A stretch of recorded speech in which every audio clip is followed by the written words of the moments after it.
I did everything I could to distract Lucille Evans from noticing the bloody footprint. A responding patrol officer had tracked the blood into the hallway. One look at the scene inside, and the veteran needed to run into the street. I didn't blame him one bit. The forensics people were in the small two-bedroom apartment on the third floor of this building on 146th Street near Willis Avenue in the Bronx. The scene was so horrendous that the local detectives had called me to help even though it wasn't technically considered part of Manhattan North Homicide's usual territory. 2 of the local detectives had lost it. It happens. It's happened to me over the years. I lost it once at the scene of a murdered girl. Her stepfather had bashed her head in for crying because she was hungry. She reminded me of my own Shauna, staring up through blood splatters.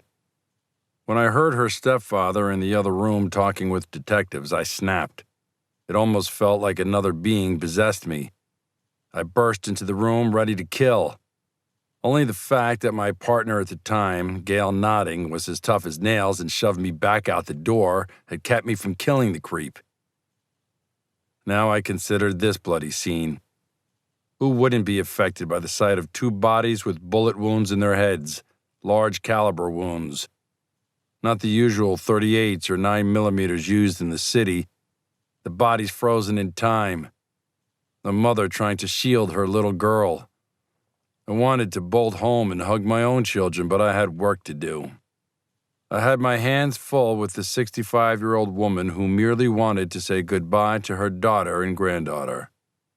Mrs. Evans tried to push past me to open the simple wooden door with the number 9 hanging upside down. The threadbare industrial carpet didn't give my feet much traction. My semi-dressed Skechers were more for walking comfort than for wrestling. Mrs. Evans said, "Let me pass, young man. I have to see my babies." She wasn't loud, she wasn't hysterical. She was determined. So was I.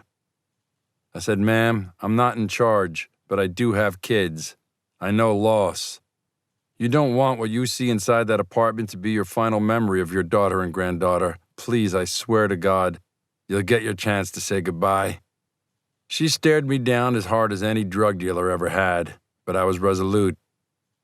I'd already seen the horror behind the door. I wasn't about to let this elegant, retired teacher see it too.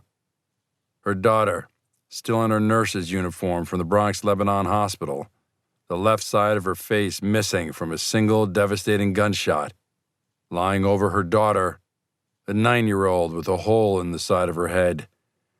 This time, too, the girl reminded me of my Shauna. The whole scene had shaken me to the core. Never believe a cop when he or she tells you they've seen it all. Nobody ever sees it all. Mrs. Evans cracked. Tears started to flow. It had finally hit her with full force. 2 of her greatest treasures had been taken from her. Her watery eyes looked up at me again. She simply asked, "Why?" She started to weep. I put a tentative arm around her. She fell into me and I hugged her. I remembered how I'd felt when Maeve, my wife, died. That was a slow death from cancer. It still tore me to pieces. This poor woman had been blindsided. I eased her onto one of the cheap plastic chairs a detective had set up in the apartment's hallway. A little African-American girl peeked out of one of the doorways down the hall. The light at the end of the hall near the stairs flickered. Why would someone shoot a nurse and her little girl? Why did someone like Mrs. Evans have to suffer through this?